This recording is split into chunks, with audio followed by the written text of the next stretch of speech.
For the second prompt, I'm going to focus on how social media algorithms can slowly push people into one political point of view over a long period of time.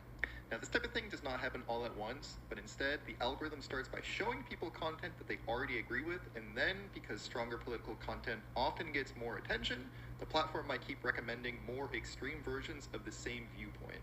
Now, over time, people might stop seeing both sides of an issue and mostly see content that already confirms what they already believe.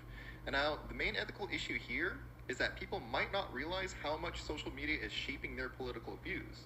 A person might think that they are freely forming their own opinion, but the information they see has already been filtered by the algorithm. Similar to what we saw in Chapter 3, we learned how social media can create ideological echo chambers by showing people news that matches their preferences and not showing news that challenges their worldview. And now, the ethical theory I would want to apply is rule utilitarianism. So this rule asks what would happen if everyone followed the same rule.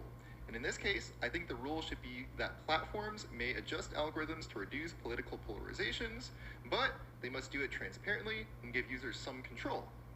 This rule would likely create more overall good because it could reduce misinformation, anger, political division, while still protecting people's freedom of expression. I do think it can be ethical for platforms to influence what information users see if the goal is to reduce polarization. However, I think that there should be limits. If a platform is not removing content, but only changing how often that certain content appears, then that is not the same as direct censorship, but it can still affect freedom of expression because most users only see what the algorithm puts in front of them. Now, because of that, increased transparency is necessary.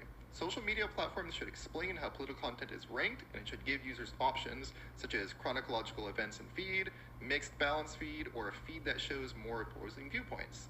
And I think that some regulation may be needed, but the government should not decide what political opinions are acceptable. And our regulation should focus on transparency, outside audits, and our choices. Now, overall, platforms have an ethical responsibility because the algorithms influence millions of people, and it is ethical to reduce polarization. But it should be done openly, fairly, and without secretly trapping users into one political bubble.